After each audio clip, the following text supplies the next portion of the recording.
This is how I avoid paying interest.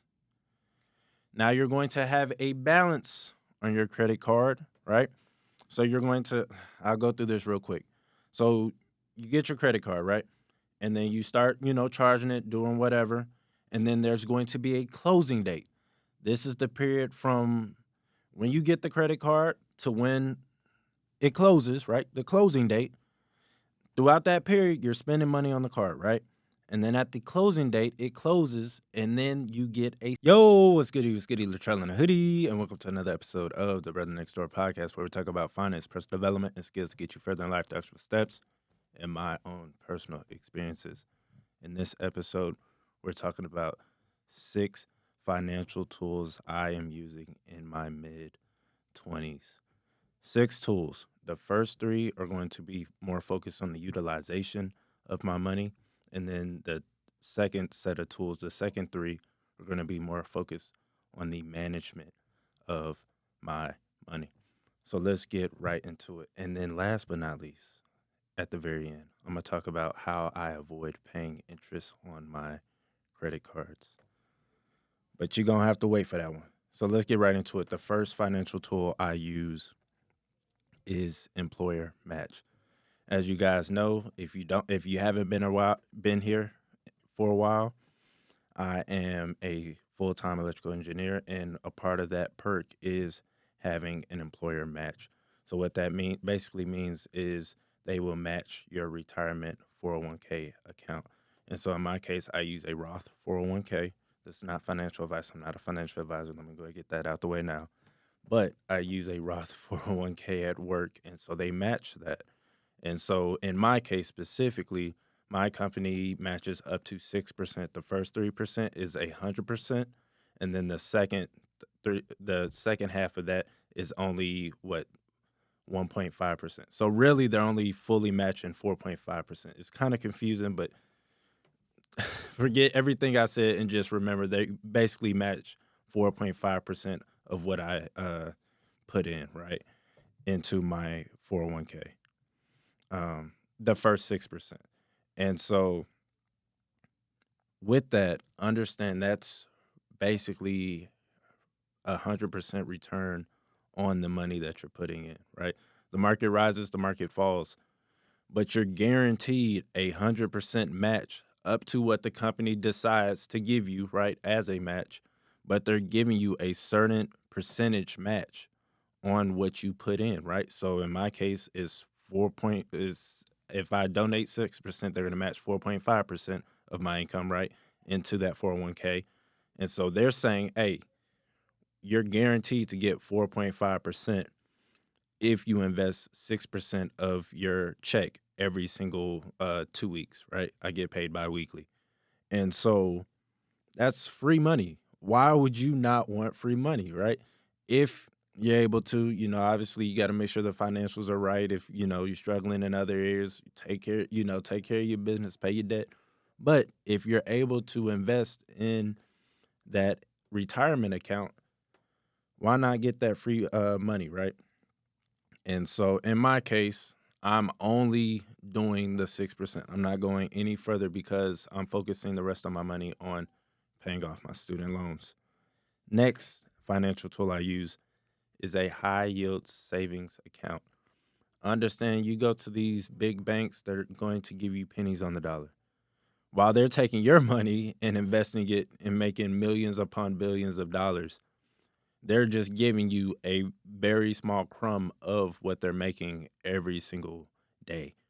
And so it's crucial that you take that money and use a better vehicle that will get you a greater return. In my case, my high yield saving, it has a 5.1% APY. APY just means annual percentage yield. And what that means is whatever amount you have in your account, that 5.1% is what you're going to make over the course of a year. So say you got $1,000, 5.1% is around 50, is around $100. Or wait, no, that's $50. That's $50. And so it's around $51, whatever. And so I'm guaranteed to get, around $51 if I just leave that $1,000 in there and don't add anything else to it. Over the course of a full year, I'll have an additional $51 just by leaving it there compared to other banks where they just give you 0.01%. Not even a full percent, it's like 0.01%. And so that's an advantage that you could use is a high yield savings. Now understand this account can be for a plethora of things. This could be for, in my case, is for trip savings. So I got a couple trips planned on for the second half of the year. I need to save for those trips. And so rather than saving in my Chase bank account, I'm going to save in my high yield bank account. That way, while that money's there being stacked, that way it can be spent later on, I could have even more money before that time comes to, either keep in that account or use it for those trips, whatever the case may be. But now my money's compounding. Another idea for using a high yield savings is for your 3 month emergency or 6 month or 12 month, whatever. If you're at a position to where now you're debt free, now you're investing in, your 401k, IRAs, all these different accounts, and now you want to build a little safety net, and you have the ability and breathing room to do that. Now you want to start, looking at, okay, let me build up a 3 month, emergency fund or a 6 month or a 12 month. That way, if I ever lose my job, now I have so many ever months to get back on my feet, to be looking for jobs, to be doing whatever I need to do. And some people go as far as making it like income wise. So they save, 3 months worth of income. That way, their lifestyle doesn't even change within those 3 months. But that's a different story. I'm not gonna go down that rabbit hole. But the point being is you can use that high yield savings account for your emergency fund or your 6 month savings or emergency fund. So your emergency fund is like, hey, I need money now. My car in the shop, I gotta pay, a couple thousand for it. Okay, cool. Get that out the uh, high yield savings. Now, depending on how long it takes for that high yield savings to transfer over to your bank, you got to consider that. Because if you need that money urgently, then it'd be better to keep that money, keep that, like me, I keep my emergency fund with Chase. That way, if I absolutely need money right now, I could just go to Chase, quick withdrawal. It's all good. I don't have to wait for the high yield savings. So keep that in mind as well if you're going to put that emergency fund in the high yield savings. I'd prefer to use my 6 month savings or savings for a trip or savings for a boat or savings for a house or whatever it may be for you for that high yield savings account because it might be slower when it comes to moving that money over. Next is credit card. So understand me personally, I pay everything I can with credit card. The only thing, there's very few things I can't even think of them right now that I don't pay with credit card because I have to pay with the debit card. But there are very few things I pay with the debit card. Most of the stuff I buy and pay for is with credit. Like when I was paying for school and stuff like that, some of that stuff I like student loans. You can't pay credit, you can't pay debt with debt, right? And so you got to pay with your bank account, debit card, whatever. But everything else, I use a credit card. Why? I'll give you an example. I got caught, or I didn't get caught. Hold on, I didn't get caught, but somebody stole my credit card information, used it to go buy a purse. They're dumb because they use my name, they use my what's it called, my email address, and then they use my phone number. So of course, as soon as the order went through, I got a notification saying, "Hey, this order has been placed." I called them immediately. They knew exactly the Russian guy that placed the order because he just called, of course. And so we got that canceled with LV. I called the bank immediately after. They shipped me a new card within the next 2 days. Problem solved. My money personally was never touched. The bank's money almost, went to LV, but my money never got touched because at the end of the closing date, that's when, you know what I'm saying? I'm not going to go into that. I have a whole episode on how credit cards work. But the point being is my money, I don't have to wait for the bank to send me my money and do this dispute and go back and forth. I don't have to worry about that now. Why? Because I used or because he used my credit card really. But if anything happens, right? Now you have that buffer to where now they're stealing or whatever happens, now they're stealing the bank's money. And the bank don't play that. The bank want their money. And so they're going to go, into investigations, figure out what's going on, and do all that. And you don't even have to worry about that. All you have to do is place the dispute, let them know what's going on, and they're going to deal with it. There's been like 3 or 4 times I've had the dispute, and all three, four of them have cleared, no problems, no questions asked. Everything's went smoothly. I never had to worry about where my money was at, right? So that's the power of a credit card. It's not just getting cash back. That's what I use it for as well. Understand today, I got 10% back on gas on a $50 tank of gas. That's $5. I got $5 back just by using a credit card. Now, if you are not responsible, if you had credit card problems in the past, this is not your sign to go get another credit card. This is not me telling you, hey, Latrell said do it, so I'm going to go do it. No. If you struggle with paying on time, if you struggle with not even paying on time, if you struggle with money management, then a credit card is not the route for you. The third thing I use a credit card for is to build up credit, of course, right? And so on time payments is important for people who are lending you this money. Banks look at how often you pay your stuff back, how frequently you pay your stuff back, if you're paying on time, if you're late, all these good things. Banks are looking at that stuff. And so having a credit card that reports every single month, hey, he's good, he's in the green, all this good stuff looks good on your credit report. So those are the three things I use my credit card for. One, protection. Some credit cards have protection for lost baggage. Some have protection over rentals, rental cars. Some even have protection over phones if you pay your phone bill. Do your own research, figure out what credit cards work best for you, but there's a lot of protection with using credit cards. Second is for getting cash back. For me, I like having cash back. And at the end of the year, I'm going to take that money and buy presents with it, right? That's my finesse. And then number three is to rebuild credit. And so those are the three things I use that credit card for. So I'm giving y'all game. I've already talked about all this. I've talked about everything on this list in separate episodes. So you can literally go back to the catalog and watch each episode and watch me go in depth on these different topics. But is this episode basically a condensed version of all six of these?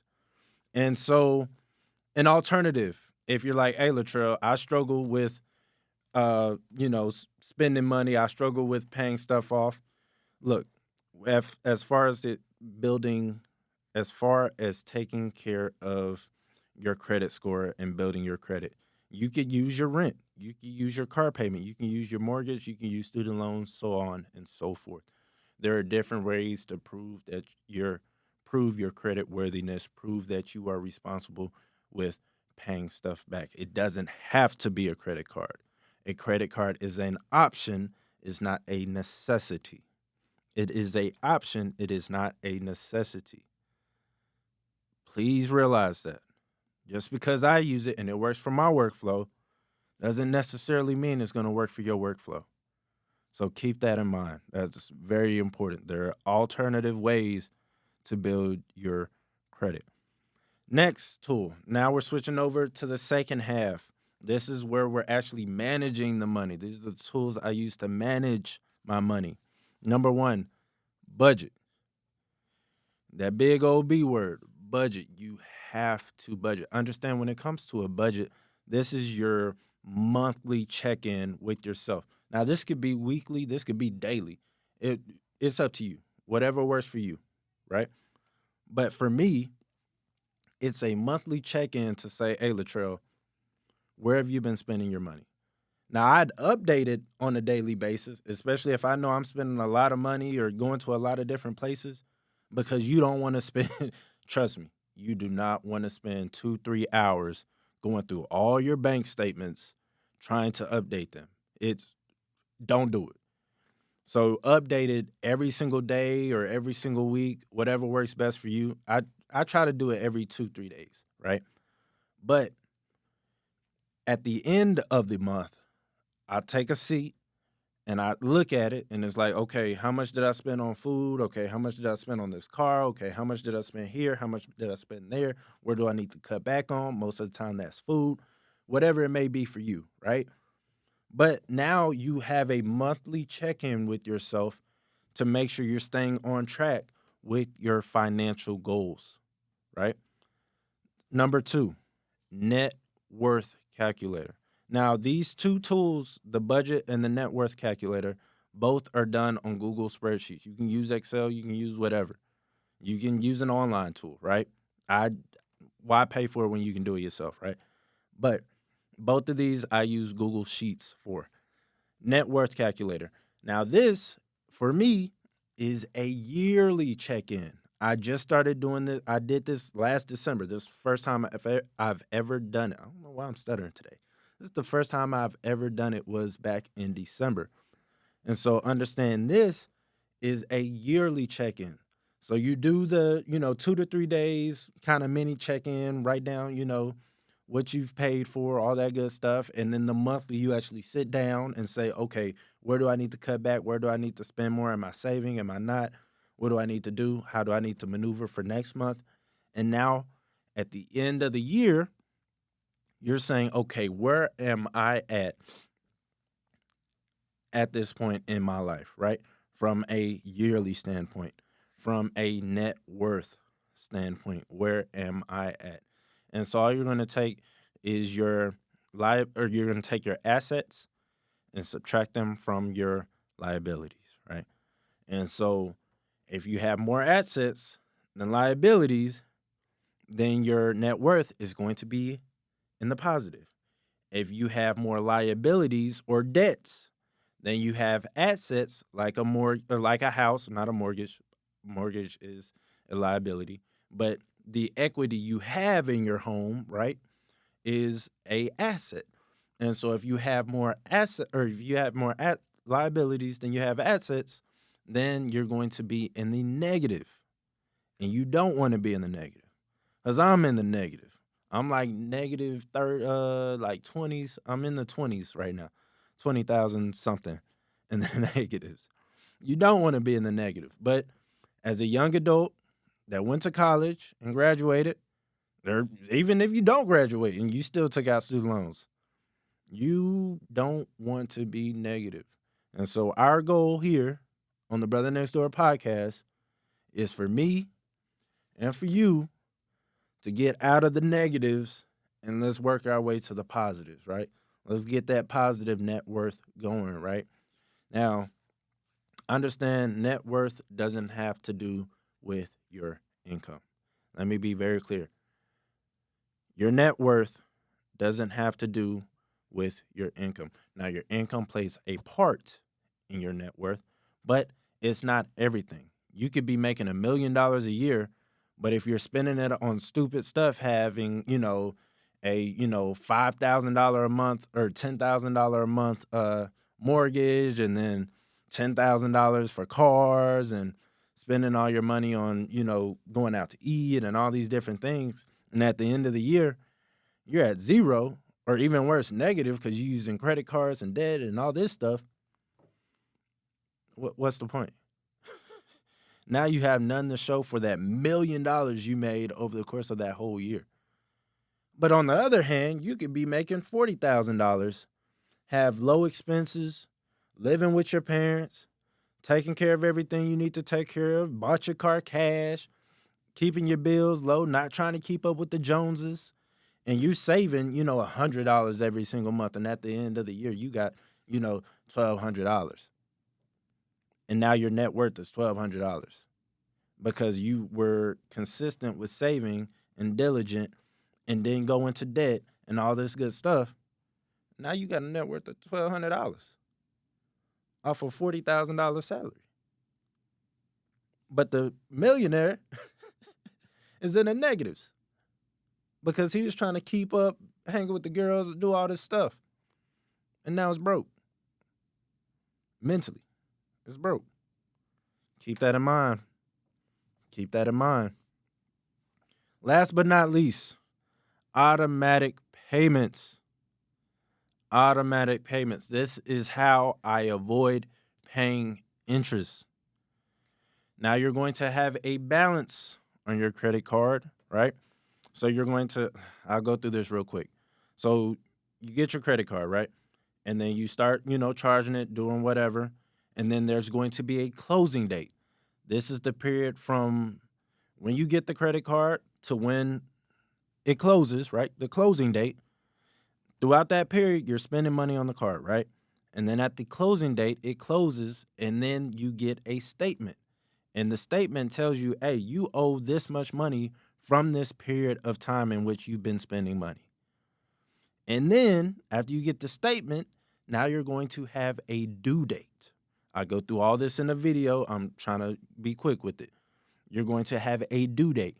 Now, this due date is a grace period, usually around 3 weeks, for you to pay all that money you spent between the time you got the card. This obviously is the first month. Between the time you got the card and the closing date, all that time, that money that you spent is now due on the due date, right? Not the closing date, but the due date. So now you have 3 weeks to pay off all that money you spent there. So don't, if you can't afford this is where people get into trouble. Don't spend all this money here and then have this grace period. And now you're spending even more money here. And now you got this due date. Make sure you could pay all that money by the due date. Because after the due date, that's when you start gaining fees. That's when you start gaining interest. During this grace period, it's called a grace period for a reason. This grace period, you're not accruing interest. So if you think about it, it's really, 4 weeks plus another 3. So 7, you got 7 weeks of from the day it starts to the due date to literally pay all that money off. You got 7 weeks to build up that money, to get some money to pay it at that due date. Now, don't get caught and start paying the minimum. Because if you start paying the minimum, then all that money that's left over that you haven't paid all starts accruing interest. You don't want that. Don't do that. So, where automatic payments come into play, now you're saying, hey, before the due date, for me, I use closing date because I don't want them to report over 3% utilization. If this stuff is going over your head, watch the video because I know I'm saying a lot of terms and all this stuff. Go watch the video. Go watch the episode. Or I don't think it's record. Go listen to it.